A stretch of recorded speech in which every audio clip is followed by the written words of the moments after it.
This is Judge Joe Brown, and we're listening to We All Be News. News-free Dixie for the 21st century.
Good evening, boys and girls, scholars and laymen.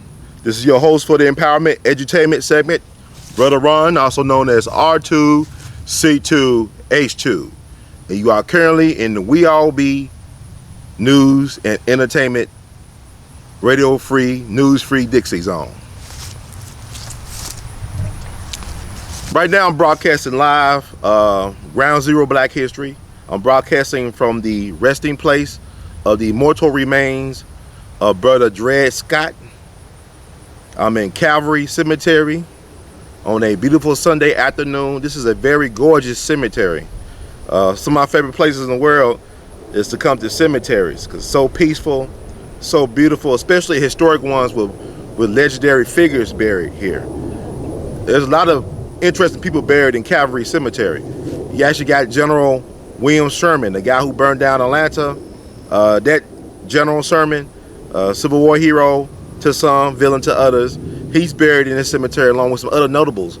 But the one I want to focus on today is Brother DREd Scott. This is the weekend before election day, November 8, 2016. And I think it's very interesting because right now, there's a lot of things going on with black people and people in the world in general. But truth be told, Brother DREd Scott is buried right outside of Ferguson, Missouri. That's Ferguson, Missouri, the place where they gunned down Mike Brown, the police state did, and caused that insurrection, that rebellion, whatever you want to call it. And 2 years later, black folks still catching hell. So the reason why I'm here today, I think it's so important to be here today, is to point out this fact, because a lot of us don't know our history that well. I realized that the other day when I attended a documentary screening. Not only do the young people not know our story, but a lot of the older people do not know our story. So let me tell you a little bit why DREd Scott is important to black folk today. DREd Scott originally hailed from Southampton, Virginia. He was born there sometime in 1799. Why does Southampton, Virginia sound familiar? Because it's also the birthplace of Nat Turner. So you had two history-making, game-changing black folk, black men, born in Southampton, Virginia. DREd Scott was born 1 year before Nat Turner in 1799, and Nat Turner, of course, was born October 2nd, 1800. And the reason why I bring up DREd Scott today is very important, black folks, because we must realize, just like DREd Scott had to realize back in the 1840s and 1850s when he went to court several times in St. Louis, Missouri, to get his freedom. He had to sue for his freedom, or he tried to sue for his freedom. He learned so many times, because when you come off I-55 down to downtown St. Louis, you got the arch, and also you got this old courthouse. The courthouse, to me, is shinier than the arch is, and it's been around longer. Once again, white supremacists and white supremacy love to keep their system or their instruments of black oppression, repression, and terrorism in mental condition. Once again, white supremacy loved to keep their instruments and institutions of black oppression, repression, and terrorism in mint condition. Because several times in that courthouse, Dred Scott tried to get his freedom to no avail. And then in 1857, U.S. Supreme Court Justice Roger Taney basically said, this is the U.S. Supreme Court, he basically said that the Negro, or the black, or whatever you want to call yourself, have no rights that the white man is bound to respect. Once again, the Negro, black, Afro-American, nigga, whatever you want to call yourself, have no rights that the black man, that the white man is bound to respect. And that goes back to the Constitution of black folks being called 3/5 human. And also in slavery, we're not considered full human beings because we're considered property. Even during the Civil War, when we get off that plantation, try to run to freedom, try to run to the Union Army, they call us contraband. Black folks been anything but human beings in American history. Once again, black folks have been labeled anything but human beings in American history. Go back 11 years ago to Katrina, when people got upset when corporate media were calling black folks who live in New Orleans and Ninth Ward all their lives refugees. Some black and so-called white folks got upset. But here's the thing. We never got our citizenship. What? What you say, Ron? What about the 13th and 14th and 15th Amendment? Well, people talk about the 13th, 14th, and 15th Amendment, but we never got our citizenship because a law is only a law if it's enforced. A law is only a law if it is actually enforced by the state or institutions. So that means, like, for example, with the 13th Amendment, there's a loophole. The 13th Amendment never abolished slavery. The 13th Amendment did no more to abolish slavery than the Emancipation Proclamation did.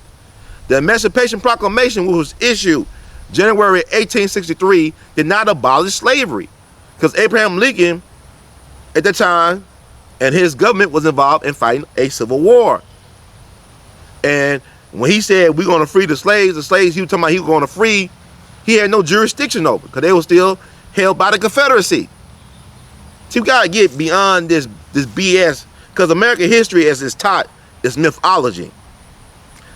It's lies that they institutionalize, that they teach over and over again. That's really American history. America is a nice idea, a nice concept, but it does not exist in reality. America as an ideal is fantastic, but the reality is that America is not the same America that people dream about, the land of milk and honey. Two different realities. Well, one is not really a reality, it's a mythology. But getting back to us not being citizens, us black folks. Black is a color in the crayon box. Black is a color in the crayon box, okay? It is not an ethnic group. It is a color in the crayon box. So think about it. The people who got control in this system understand the power of group politics, group economics, group think, group everything. For example, let me break it down to you. An Italian American knows that he comes from Italy. An Irish American knows that he comes from Ireland. A Korean American knows that he comes from Korea. They know their mother tongue, whether it be, I won't say Irish, but English, right? They speak English, but they sound Irish, right? Koreans speak Korean, all right? And Italians speak Italian. So what are black folks' mother tongue? Where do we come from in Africa? What tribe?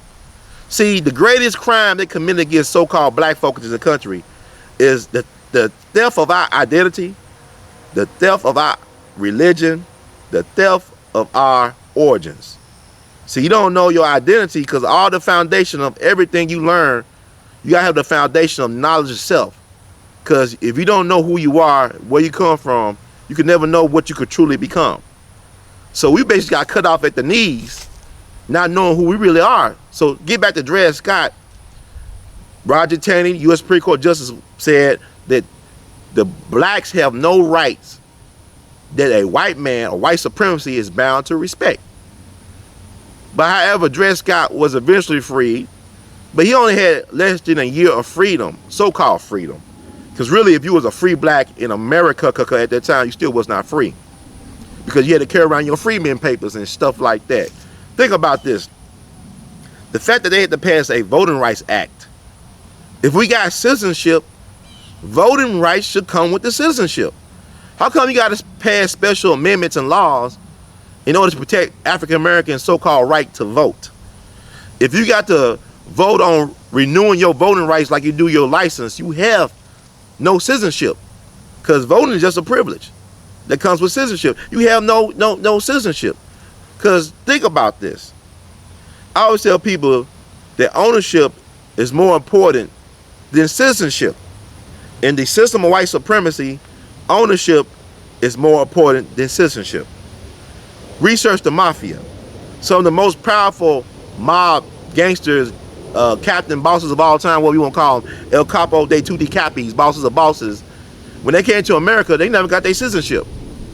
Carlo Gambino, for decades, were able to influence the criminal just us system, politics, business. Never got his citizenship.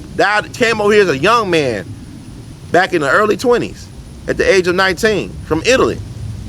Died an old man in the 70s in his nice mansion-style home while watching a Yankees baseball game in the 70s. Never got his citizenship. Carlos Marcello, the boss of the New Orleans mob, the oldest mafia family in America, who was born in North Africa. I believe he was born in Tunisia. Never got his citizenship. As a matter of fact, Bobby Kennedy was able to deport him back in the 60s because he didn't have his citizenship. So he deported him and kicked him out somewhere in South America. He came back angry, and they say he was one of the people involved in not only the assassination of JFK, Bobby Kennedy's brother, but also Dr. King. You can research all that on Google.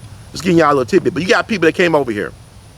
Like, for example, the great Harlem congressman, U.S. congressman, the great Reverend Adam Clayton Powell Jr., who was the greatest black politician we ever produced, that we sent to Washington, D.C., Black America. The greatest black politician we ever sent to the Hill was not Barack Hussein Obama. It was Adam Clayton Powell Jr. He actually had a black agenda, and he got it done, and they destroyed him for it. As a matter of fact, Adam Clayton Powell Jr., who was also the son of a famous black minister, his father, who headed Greater Abyssinia Church up in Harlem, which Adam Clayton Powell Jr. eventually took over, died on April 4th, 1972. Dr. Martin Luther King Jr., who was also the son of a famous black minister, died on April 4th, 1968. Okay, so y'all research Adam Clayton Powell Jr. because we don't know our history. We forgot about Adam Clayton Powell Jr. Even folks up in Harlem, we should become identified by the minute, has forgotten about Adam Clayton Powell Jr. So even Adam Clayton Powell Jr. took to the floor of Congress to read into the record, the congressional record, the names of mafiosi who was controlling organized crime and policy. That's the ghetto lottery in Harlem. He said, y'all are terrorizing and exploiting my people, but we ain't the ones controlling crime uptown. It's the white folks from downtown that's controlling crime. It's the organized crime people. It's the white supremacists. It's like Malcolm said, sometimes the more police you have in your community, the more crime there is. So who's controlling the crime? Go back to Chicago. Chicago, people say, well, it's a war zone. No, it's not.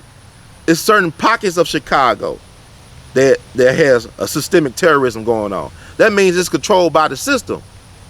Black folks ain't creating the guns. Black folks ain't creating the drugs. Matter of fact, you go online and find that the DEA, the Drug Enforcement Agency, has allowed one cartel to control 85% of the drug trade in Chicago. I believe heroin or something. But you look that up. It's all by design, people.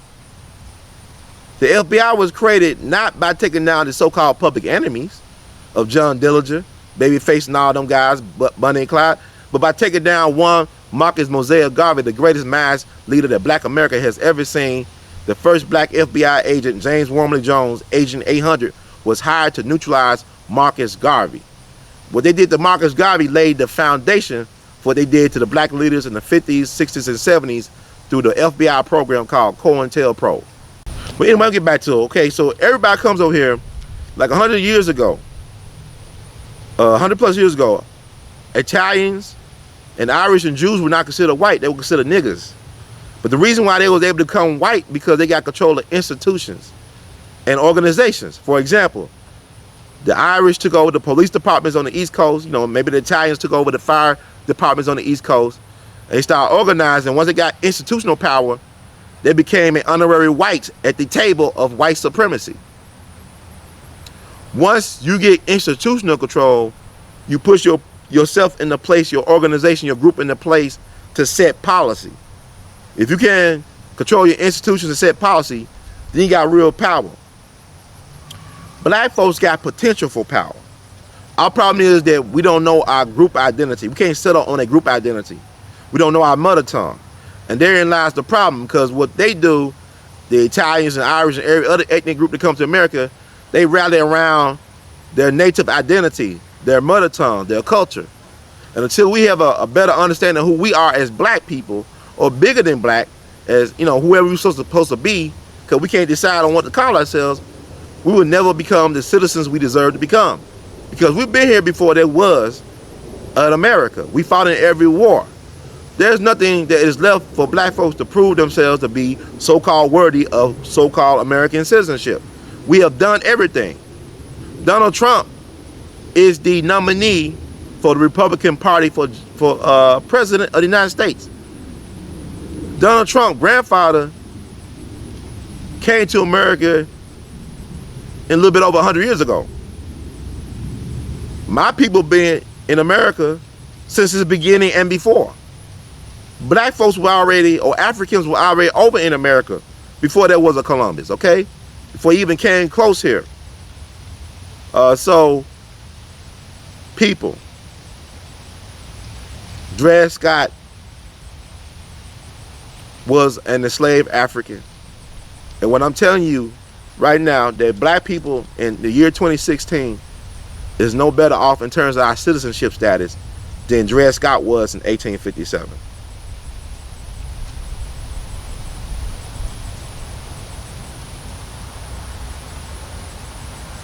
And also, people want to talk about Lil Wayne. And I saw the ABC Nightline interview he did, and people are concerned. My problem with black people is we got to stop trying to destroy each other and call each other coon. That needs to stop. Because really, we all coons. Until we get off this plantation and liberate ourselves from white supremacy, we are honorary coons. Because the thing about it is, I mean, it is too easy to attack each other. But let's focus on the real enemy. What system produce mentalities like Lil Wayne's and like some other black folks? That needs to be destroyed. Not Lil Wayne the individual. He might need a drop squad or something, but at the same time, Lil Wayne know what time it is, right? He's from New Orleans. He's a survivor of Katrina. He wrote this song called Georgia Bush. He's very well aware of what's going on. And Lil Wayne was kind of like a Louis Armstrong. They both brilliant black man from New Orleans. They both smoke weed every day. They both smoke weed every day. Louis Armstrong said that he smoked weed because of an insulator against racism. It was an insulator against racism. And he experienced a lot of racism. I remember when I saw Ken Burns before he released his jazz documentary at WashU, Professor Gerald Early, one of his talking heads on so many of his documentaries, is a celebrated professor at WashU, and they had a panel discussion about the jazz documentary that was coming out in 2000.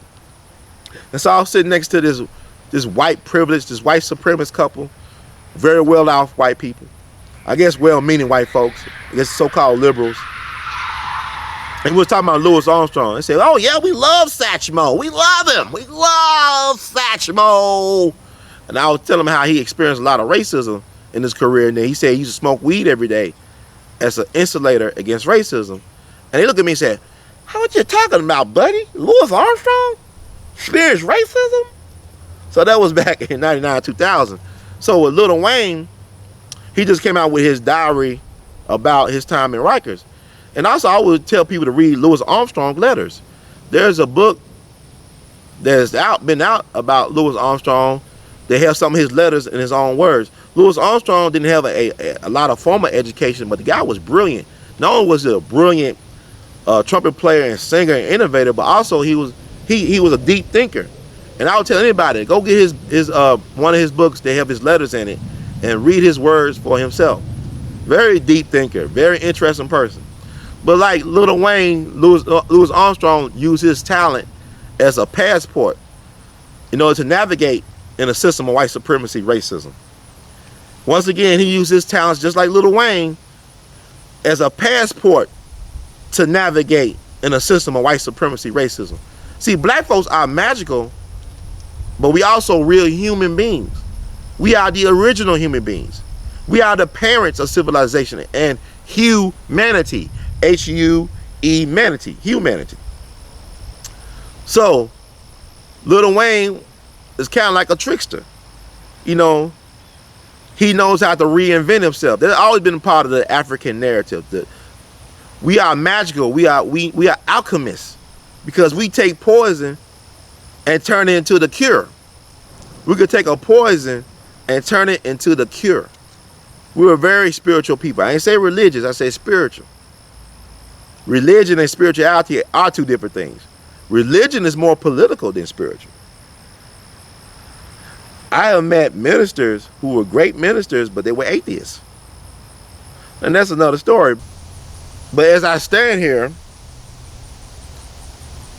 I'm thinking about Brother Darren King D. Seals, who was killed, who was assassinated by the state, not too far from where I stand, who was also very critical of Black Lives Matter, the corporate version of Black Lives Matter, the money version. And why I tell people, please do yourself a favor, you got internet, go listen to the entire speech that Malcolm gave called The Message to the Grassroots on November 10th, 1963. Malcolm gave a great speech called The Message to the Grassroots on November 10th, 1963, that laid out how the Negro Revolution was controlled by white money liberals and the federal government.